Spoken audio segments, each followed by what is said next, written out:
Hello everyone, I am Mansi Jain. Welcome to my channel. आज का ये वीडियो आप लोगों के लिए बहुत इंपॉर्टेंट होने वाला है, क्योंकि अगर आप निवेश कर रहे हैं, स्टॉक मार्केट में इन्वेस्ट कर रहे हैं, तो आपके लिए जानना कितना ज़रूरी है कि दो कंपनीज के प्रॉफिट्स को कैसे कंपेयर करते हैं ना। तो आज की वीडियो में हम यही समझेंगे। अब देखिए, जब आप कंपनीज के प्रॉफिट्स को देखेंगे या प्रॉफिट एंड लॉस स्टेटमेंट को देखेंगे तो आपके नज़र में तीन शब्द अक्सर आएंगे। पहला शब्द EBIT, दूसरा शब्द EBITDA और तीसरा शब्द आपका क्या होगा, ऑपरेटिंग प्रॉफिट। हम जो है इसी सीक्वेंस में इस वीडियो को चलाएंगे।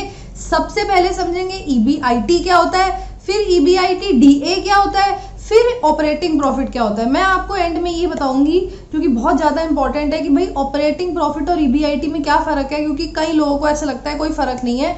EBIT उनको लगता है हर केस में ऑपरेटिंग प्रॉफिट ही होगा, जो कि सत्य नहीं है। तो आज वीडियो एंड तक देखेंगे। अब देखिए, हाँ, अब सबसे आसान तो क्या होता है कि मैं आपको फॉर्मूला बता दूं और आप फिगर्स पुट कर दे, काम खत्म हो जाए। मगर इससे आपको ना कंसेप्ट नहीं समझ आएगा। तो मैं फॉर्मूला तो बताऊंगी, साथ में मैं आपको उसका कंसेप्ट भी समझाऊंगी। तो आप जोर जो है प्लीज कंसेप्ट को समझने में लगाइएगा। फॉर्मूला का क्या है वो तो आप कभी भी वीडियो देख के याद कर सकते हो, उसको याद करने की जरूरत ही नहीं होती है।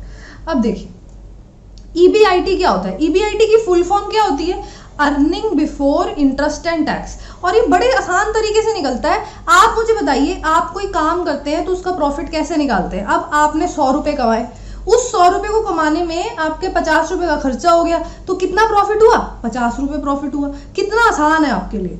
ऐसे ही हम EBIT कैसे निकालते हैं, हम लेते हैं पहले सेल्स। अब for example mister Ram Kumar का कॉटन की टी शर्ट्स मैन्युफैक्चर करने का बिजनेस है, तो उनकी सेल्स लेंगे पहले हम, सेल्स या रेवेन्यू माइनस क्या करेंगे, cost of goods sold. Raw material का खर्चा हो गया है ना, तो हम क्या माइनस करेंगे, कॉस्ट ऑफ गुड्स सोल्ड।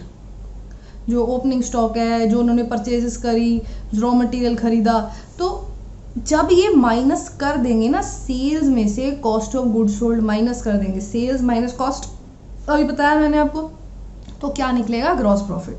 बस जो मैंने एग्जाम्पल दिया था वो बिल्कुल सिंपल सा एग्जाम्पल था, उसका कुछ मैंने बाइफरकेशन नहीं किया था खर्चे का। अब हम जब बाइफरकेट करते हैं तो एक तो देखो, हम रॉ मटेरियल परचेज करते हैं, नॉर्मल परचेज करते हैं, जो हम रीसेल कर देते हैं ना, जो ओपनिंग स्टॉक होता है उस सब की एडजस्टमेंट करते हैं। मगर उसके ऊपर भी तो खर्चा होता है, सैलरी पे करनी होती है, सेलिंग एंड डिस्ट्रीब्यूशन के खर्चे होते हैं, तो अब वो होते हैं आपके ऑपरेटिंग एक्सपेंसेस। तो आप पहले माइनस करेंगे सेल्स में से कॉस्ट ऑफ गुड्स सोल्ड, आपका आ जाएगा ग्रॉस प्रॉफिट। इस ग्रॉस प्रॉफिट में से माइनस करेंगे ऑपरेटिंग एक्सपेंसेस, तो आपका आएगा क्या, EBIT,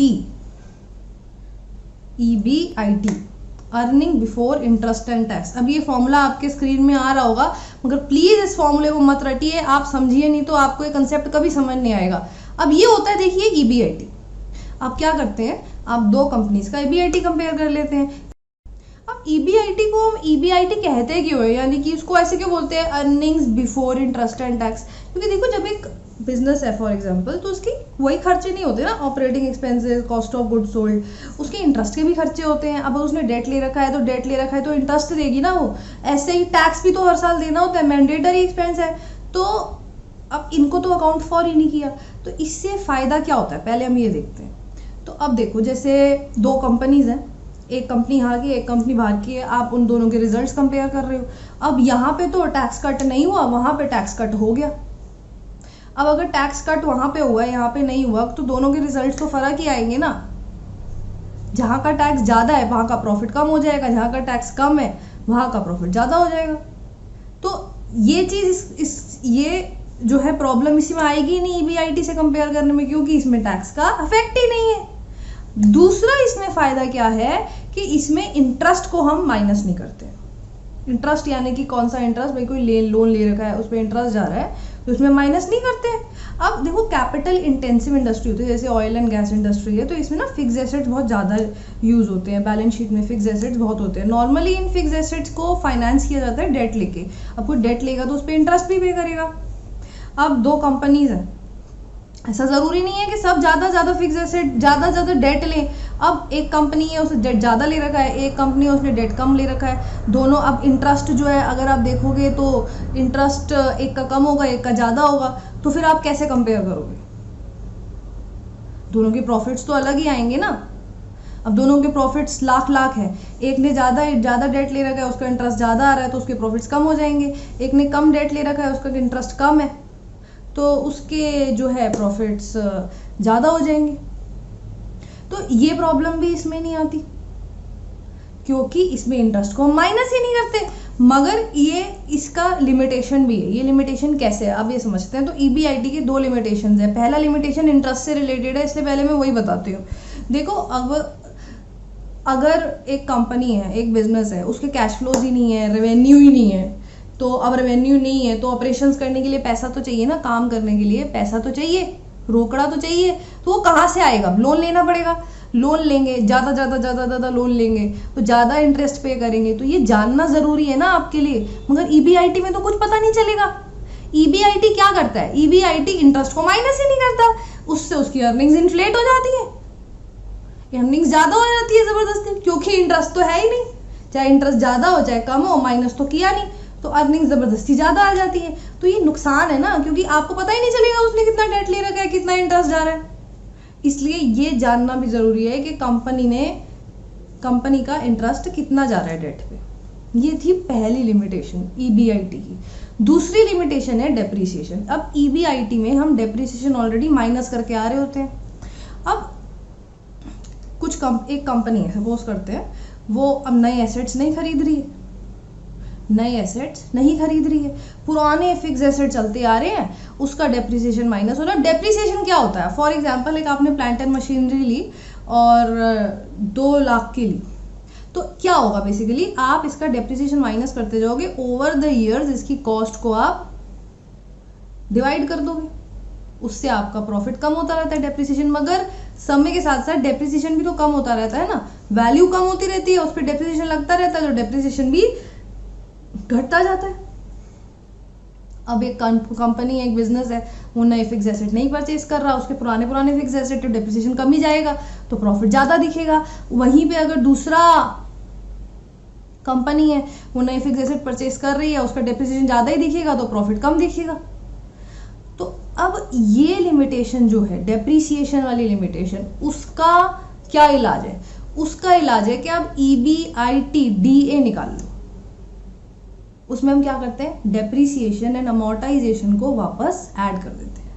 जैसे अगर आपका 10 लाख EBIT निकला और 2 लाख डेप्रिसिएशन था, तो आप 10 लाख में 2 लाख ऐड कर दोगे तो 12 लाख आ जाएगा आपका EBIT DA। इसका फुल फॉर्म ही देखो क्या है?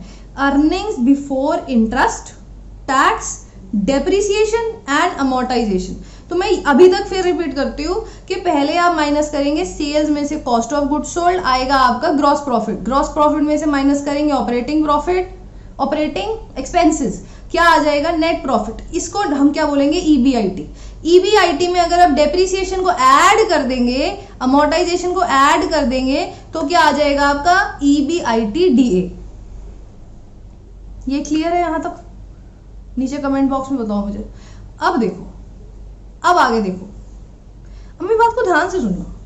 अब आपकी अर्निंग्स हुई, एक तो आपने माल बेचा, उससे अर्निंग्स हो गई, वो तो अर्निंग्स है ही, वो आपकी ऑपरेटिंग इनकम है। क्यों है ऑपरेटिंग इनकम? क्योंकि ऑपरेशन से इनकम हो रही है ना, तो वो ऑपरेटिंग इनकम हो गई। मगर वहीं पे अगर आप इन्वेस्टमेंट से कमा रहे हो, तो क्या वो अर्निंग नहीं है आपकी? क्या वो अर्निंग नहीं है? मैं आपसे पूछ रही हूँ, आप बताओ, वो अर्निंग है ना? नीचे कमेंट बॉक्स में बताओ वीडियो पॉज करके। इन्वेस्टमेंट से जो आपकी, अभी आप इन्वेस्टमेंट कर रहे हो, इतनी मेहनत करके MK जैन सर से, मेरे फादर से समझ रहे हो इन्वेस्टमेंट कैसे करते हैं, इससे जो पैसे कमाओगे, क्या वो अर्निंग नहीं है? उस पर टैक्स नहीं देना आपने। या इंटरेस्ट इनकम आप बॉन्ड्स में इन्वेस्ट कर रहे हो, तो उस पर आप जो इंटरेस्ट इनकम कमाओगे, क्या वो आपकी अर्निंग नहीं है? बिल्कुल अर्निंग है। वो होती है आपकी नॉन ऑपरेटिंग इनकम। अगर ये नॉन ऑपरेटिंग इनकम होती है ना, तो ये भी हम ऐड करते हैं EBIT निकालने के लिए, क्योंकि EBIT की फुल फॉर्म क्या है? Earning before interest and tax. Earning तो अर्निंग होती है, चाहे वो ऑपरेटिंग हो चाहे वो नॉन ऑपरेटिंग हो। अब मेरी बात को ध्यान से सुनो, ऑपरेटिंग प्रॉफिट में तो वर्ड ही ऑपरेटिंग है ना, तो इसमें नॉन ऑपरेटिंग इनकम कहां से आ जाएगी? आ ही नहीं सकती, नहीं आ सकती ना, नहीं आ सकती ना। तो अब जब आपकी नॉन ऑपरेटिंग इनकम भी होती है ना, तो हम EBIT में से नॉन ऑपरेटिंग इनकम को माइनस कर देते हैं, फिर हमारी आ जाती है operating profit. Very simple. EBIT earning है ना, रटो नहीं, EBIT अर्निंग है ना। अब आपको इसमें से कोई इनकम निकालनी है तो माइनस ही तो करोगे। तो EBIT में से आप नॉन ऑपरेटिंग इनकम हटा दोगे, आपका आ जाएगा ऑपरेटिंग प्रॉफिट, क्योंकि ऑपरेटिंग प्रॉफिट तो वही प्रॉफिट होगा ना जो ऑपरेशन से हो रहा है। अब जो इन्वेस्टमेंट है आपने अर्न किया वो ऑपरेशन से तो आप नहीं अर्न कर रहे, जो इंटरेस्ट इनकम बॉन्ड्स पे आ रही है वो थोड़ी आप ऑपरेशन से अर्न कर रहे हो। मेरी बात को समझ गए? तो पहले समझा EBIT क्या होता है। EBIT को कंपेयर तो आप कर सकते हो, अच्छी बात है, अच्छा मेट्रिक है, मगर उसमें क्या लिमिटेशन है, एक इंटरेस्ट का लिमिटेशन है, एक डेप्रिसिएशन का लिमिटेशन है कि भाई इंटरेस्ट दिखता ही नहीं है, तो इंटरेस्ट नहीं दिखता तो अर्निंग्स इन्फ्लेट हो जाती हैं। अब कोई ज़्यादा डेट अगर ले रहा है उसके तो खर्चे ही नहीं निकल रहे, तो डेट ले रहा है खर्चे निकालने के लिए, ये तो प्रॉब्लमैटिक सिचुएशन है, आपके लिए जानना ज़रूरी है एज एन इन्वेस्टर। दूसरा डेप्रीसिएशन, अब वो डेप्रीसिएशन तो माइनस उसमें ऑलरेडी होके आ रहा है। अब कोई कंपनी है उसका डेप्रीसिएशन कम है क्योंकि वो नए एसेट्स नहीं ले रही है, नए एसेट्स ले रही है, इसका डेप्रीसिएशन ज़्यादा है, तो आप फिर से नहीं समझ पाओगे कि भाई ऐसा क्यों हो रहा है, इतना डिफरेंस क्यों है प्रॉफिट्स में, ये भी जानना ज़रूरी है। तो उसके लिए हमने क्या निकाला, EBIT DA। फिर हमने समझा कि EBIT और ऑपरेटिंग प्रॉफिट के बीच में क्या डिफरेंस होता है। क्या आपको तीनों चीज़ें समझ आई? मुझे कमेंट्स में ज़रूर बताइए, और अगर पसंद आए वीडियो तो लाइक करिए। आपके लाइक्स ही एक तरीका है मुझे समझने का कि आपको वीडियो कितनी पसंद आ रही है, और शेयर करिए और सब्सक्राइब करिए। सब्सक्राइब के साथ आप नोटिफिकेशन जो बेल आइकन है आप क्लिक करिए, ऑल पे ज़रूर क्लिक करिएगा ताकि सारे वीडियोस की आपको नोटिफिकेशन मिले, टाइमली मिले। और मैं आपसे फिर इसी चैनल पे मिलूंगी। And goodbye and thanks for watching my videos.